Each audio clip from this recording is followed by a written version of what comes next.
दोस्तों, यूं तो पूरी सनातन सभ्यता ही गुरु शिष्य परंपरा के कंधों पर खड़ी रही है। परंतु यदि किसी को प्राचीन भारत के राजनैतिक राष्ट्रगुरु का दर्जा दिया जा सकता है तो वह आचार्य चाणक्य के अलावा कोई और नहीं हो सकता। उनके द्वारा रचित अर्थशास्त्र और चाणक्य नीति से आप सभी परिचित होंगे, पर आज गुरु पूर्णिमा के अवसर पर हम आपको बताएंगे आचार्य चाणक्य के जीवन से जुड़े कुछ अनछुए तथ्य। इन तथ्यों को जानकर आप आचार्य चाणक्य की दूरदर्शिता, बुद्धिमत्ता, कूटनीति और राजनीतिक समझ के कायल हो जाएंगे और गर्व कर सकेंगे अपनी भारत भूमि पर, जिसने आचार्य चाणक्य जैसे सपूत को चुना। अगर ये वीडियो देखने के बाद आपके साथ ऐसा होता है तो हमें फॉलो अवश्य करें। दोस्तों, आचार्य चाणक्य के जन्म नाम विष्णुगुप्त से आप सभी परिचित होंगे, परंतु उनका नाम चाणक्य अमात्य चाणक्य के पुत्र होने के कारण पड़ा। आप जानते होंगे कि भारत माँ के इस महान सपूत का जन्म 371 ईसा पूर्व में नंद वंश के काल में हुआ था। पर क्या आप जानते हैं कि उनके द्वारा रचित अर्थशास्त्र मौर्य वंश के पतन के बाद इतिहास के अंधेरों में खो गया था और सन 1904-5 में ताड़ के पत्तों पर लिखी इसकी एक मौलिक प्रति संस्कृत के विद्वान रुद्रपत्न शर्मा शास्त्री को दक्षिण भारत के वोदयार राजाओं के द्वारा स्थापित एक पुस्तकालय में प्राप्त हुई थी। दोस्तों, आप यह तो जानते ही होंगे कि अर्थशास्त्र में चाणक्य द्वारा कानून व्यवस्था, कारावास, कर व्यवस्था, सुरक्षा व्यवस्था, राज व्यवस्था, अर्थव्यवस्था और जाने ऐसे कितने ही पहलुओं पर आचार्य चाणक्य के नीति निर्देशक विचारों ने सदियों तक भारत में शासन व्यवस्था का मार्गदर्शन किया है। पर क्या आप जानते हैं कि चाणक्य के जीवन काल को 4 भिन्न भिन्न रूपों में बताया जाता है। बौद्ध, जैन, कश्मीरी और विशाखदत्तकृत मुद्रा राक्षस में चाणक्य की 4 अलग अलग जीवनियां मिलती हैं, परंतु चारों में नंद वंश के राजा धनानंद द्वारा उनका अपमान और नंद वंश को समाप्त करने की उनकी प्रतिज्ञा समान रूप में है। दोस्तों, अर्थशास्त्र की पुनर्प्राप्ति के पहले तक अंग्रेज स्वयं भी यही मानते थे और भारतीयों को भी यही बताते थे कि शासन व्यवस्था और जन कल्याण यानी पब्लिक एडमिनिस्ट्रेशन तो भारतीयों ने ग्रीक से सीखा है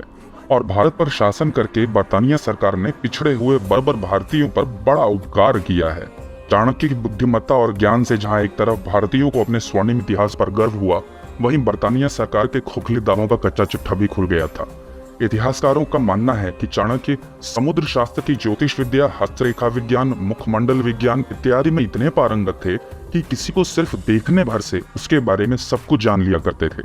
दोस्तों, प्राचीन भारत में जातिगत भेदभाव का आक्षेप लगाने वाले सभी कम्युनिस्ट इतिहासकारों के मुंह पर आचार्य चाणक्य एक बहुत बड़ा तमाचा है, क्योंकि जन्म और कर्म दोनों से ब्राह्मण होते हुए भी आचार्य विष्णुगुप्त ने न सिर्फ एक कुलहीन शूद्र बालक को अपना नाम दिया, बल्कि अपनी सूझबूझ, राजनीति, कूटनीति और रणनीति की मदद से उसे तत्कालीन भारत के सबसे शक्तिशाली परंतु अधर्मी शासक धनानंद को सिंहासन से हटाकर उस पर भारत के पहले भावी सम्राट के रूप में राज्याभिषेक भी किया, जिससे पैदा हुआ भारत में मगध और मौर्य वंश का एक ऐसा प्रभुत्व जिसने उस समय के खंडित भारत को एक शक्तिशाली राष्ट्र के रूप में स्थापित किया। दोस्तों, चाणक्य की कूटनीति, दूरदर्शिता और बुद्धिमत्ता के बारे में आपने अवश्य सुना होगा, जिसके कारण वे सम्राट और राष्ट्र पर आने वाली भिन्न भिन्न चुनौतियों और विपत्तियों के प्रति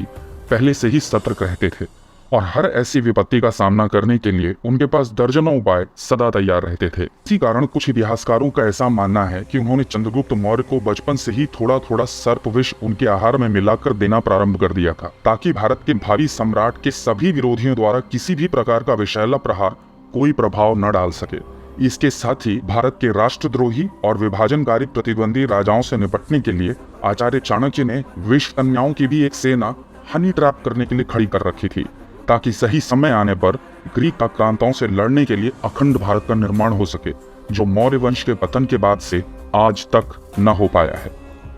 कुछ इतिहासकारों का ऐसा मत है कि एक बार सम्राट चंद्रगुप्त ने अपनी पत्नी और पुत्र बिंदुसार की माता रानी दुर्धरा को प्रेमवश अपना विषाक्त भोजन, जो आचार्य चाणक्य तैयार करवाते थे, वो अनजाने में खिला दिया। विषाक्त भोजन खाते ही रानी और उनके होने वाले पुत्र के प्राणों पर संकट के बादल मंडराने लगे। तब पहली बार चंद्रगुप्त को यह ज्ञान हुआ कि आचार्य चाणक्य उन्हें बचपन से विषाक्त भोजन देते आए हैं। अथक प्रयासों के बाद आचार्य चाणक्य ने किसी प्रकार युवराज बिंदुसार के प्राण तो बचा लिए, परंतु रानी दुर्धरा के प्राण न बचा पाए। माना जाता है कि बड़े होने पर बिंदुसार के एक दरबारी सुबंधु ने राज दरबार में आचार्य चाणक्य के प्रभुत्व से ईर्ष्या में आकर सम्राट बिंदुसार के कान भरने शुरू कर दिए और उनकी माता दुर्धरा के देहांत के लिए आचार्य चाणक्य को ही उत्तरदायी ठहराया। तब भरे दरबार में सम्राट बिंदुसार द्वारा किए गए अपमान से आहत होकर आचार्य चाणक्य ने राजभवन और महामाती का पद त्याग कर वानप्रस्थ का वरण कर लिया था। कुछ समय बाद सम्राट बिंदुसार को अपनी भूल का आभास हुआ और उन्होंने आचार्य चाणक्य से क्षमा याचना कर उन्हें मगध के राजभवन में वापस आने के लिए कहा, परंतु जब स्वाभिमानी आचार्य न माने तो सम्राट बिंदुसार ने उन्हें भारतवर्ष के भविष्य की उलाहना दी। अब भारत माँ के सपूत कौटिल्य ने उनसे कहा कि हे राजन, मैं अपने अपमान के साक्षी उस राजभवन में तो चाहकर भी दोबारा नहीं आ सकूंगा, परंतु भारत माँ की सुरक्षा और आर्यावर्त के भविष्य के लिए मैं सभी प्रकार की मंत्रणाओं और मार्गदर्शन के लिए आपका यहाँ पर अपने गृह में सदा स्वागत करूंगा। यह मेरा वचन है। सबसे पहली बार अखंड भारत का स्वप्न देखने वाले और उसे वास्तविकता में उतारने वाले भारत माँ के ऐसे सपूत राष्ट्रगुरु कौटिल्य को गुरुभूमि भारत नमन करता है। दोस्तों, क्या आप मानते हैं कि आज भी हमारे देश को चाणक्य जैसे युग दृष्टा की आवश्यकता है? अगर आज आचार्य चाणक्य होते तो भारत का स्वरूप कैसा होता? अपने विचार कमेंट करके अवश्य बताएं। गुरु पूर्णिमा के अवसर पर वास्तविक भारत भाग्य विधाता विष्णुगुप्त को साइंटिफिक सनातनी का सदर नमन।